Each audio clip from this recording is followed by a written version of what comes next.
Long ago, during the early days of Islam, in the deserts of Arabia, there lived a man whose life would forever be tied to two of the most important moments in Islamic history, one of deep pain and one of redemption.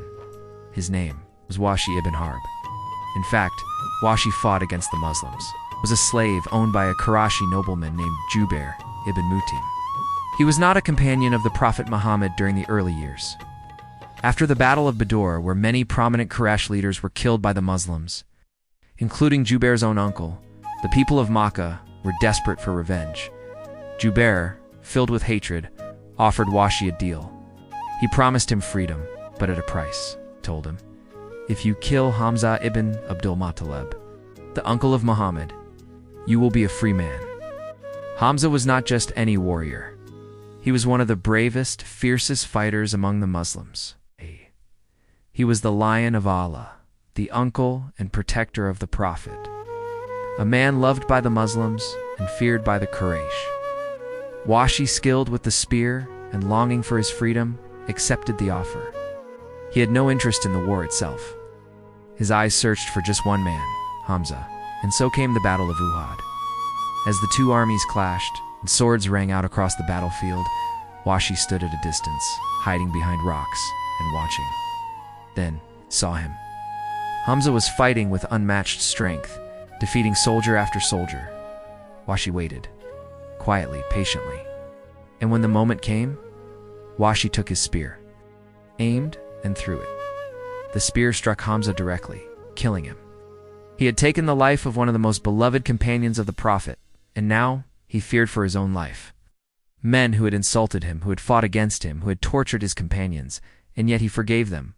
Could I be forgiven too? Eventually, they marched into Makkah and conquered it peacefully. He covered his face out of fear, and when he arrived, he confessed to what he had done. The Lion of Allah had fallen. Wahshi did not stay to fight. He didn't celebrate. He had done what he came for. He claimed his freedom, and he disappeared. But freedom did not bring peace. Years passed. Islam continued to grow. The Muslims became stronger. Wahshi, now a free man, was living with the weight of what he had done. He told Wahshi gently, not with hatred, but with honesty, "Try not to appear before me often, for I feel pain when I see you." But something changed. Wahshi began to hear stories of the Prophet Muhammad forgiving his enemies. So Wahshi asked himself. With hesitation in his heart, he made a choice. He traveled to Medina to meet the Prophet. He asked, "If I accept Islam, will I be forgiven?" And the Prophet, the mercy to mankind, accepted him. He told Wahshi that Islam erases what came before it. Wahshi became a Muslim. But the story didn't end there. The Prophet accepted his repentance, but his heart was still pained by the memory of Hamza. The false prophet was killed. Wahshi accepted this. He understood.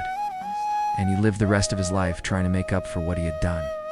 The same man who had once brought pain to Islam's heart now brought relief to the Muslim Ummah. The one that had once ended the life of Hamza. Then came the false prophet, Musaylimah al-Kadhib. After the death of the prophet, Musaylimah led a rebellion, claiming prophethood.